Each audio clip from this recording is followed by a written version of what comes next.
Hello সবাইকে, আমার নতুন একটি রেসিপি ভিডিওতে। তো আজকে আমি এখানে দেখাবো আলু দিয়ে মুরগির মাংসের পাতলা ঝোল।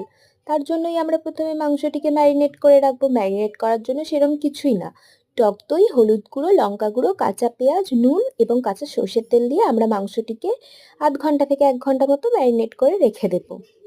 তারপরে আমরা এখানে শিলে মশলা বাটাবাটি করে নিচ্ছিলাম, আদা, রসুন, কাঁচা লঙ্কা, ধনে, গোলমরিচ, জিরে। এগুলোকে আমরা ভালো করে বেটে একসাথে রেখে দেবো। আর যেহেতু আলু দিয়ে মাংসের পাতলা ঝোল, তাই আলুটাকে ভালো করে ভেজে নেব। এই যে ঠিক এইরকমভাবে।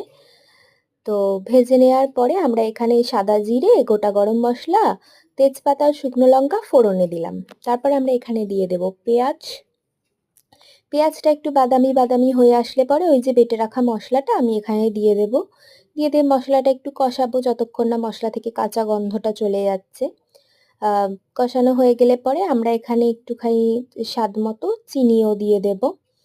স্বাদটাকে অনেকটাই ব্যালেন্স করে চিনি দিলে পরে, তোমরা দেখবে আরেকটু ভালো হয়, সুস্বাদু হয়। তারপর আমরা এখানে দিয়ে দিলাম হলুদ গুঁড়ো অল্প। তারপর ওই ম্যারিনেট করে রাখা মাংসটা এখানে দিয়ে অনেকক্ষণ ভালো করে এটা চাপা দিয়ে দিয়ে কষাতে হবে, যেন কষানোতেই এটা অর্ধেকটা সিদ্ধ হয়ে আসে। তো সেরকমভাবে আমরা মাংসটাকে কষাবো। আমি টমেটো, কাঁচা লঙ্কা দিয়ে দিয়েছিলাম, একটু ওটা দেখাতে ক্লিপটা নিতে ভুলে গেছি। দেন আমি এখানেই তো এটা ভালো করে কষানো হয়ে গেলে পরে আমরা এখানে দিয়ে দেব গরম মশলার গুঁড়ো। গরম মশলার গুঁড়ো দেওয়ার পর আমরা এখানে আলু দিয়ে দেব। আলু দিয়েও আমরা এটাকে একটু কষাবো। এই যে পুরো এরকম তেল ছেড়ে আসবে মাংসটা থেকে।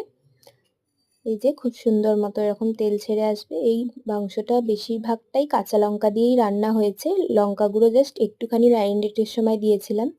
তো এই তো কষানো হয়ে গেলে গরম জল ঢেলে দিলাম এখানে। দিয়ে এটাকে যতক্ষণ না আলুটা সিদ্ধ হয় ফোটাচ্ছিলাম। এই যে কষা নিয়ে নিয়েছিলাম খাবো বলে।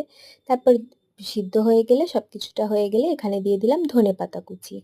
তারপর এই যে ঢেলে নিলাম। বৃষ্টির দিনে এইরকম সুন্দর একটা গরম গরম মাংসের পাতলা ঝোল আর গরম ভাত আর এক টুকরো লেবু, আর কিচ্ছু লাগে না, দারুণ লাগে। তো আমার ভিডিওটি ভালো লাগলে লাইক করে আমার চ্যানেলটিকে সাবস্ক্রাইব করে দিও। টাটা।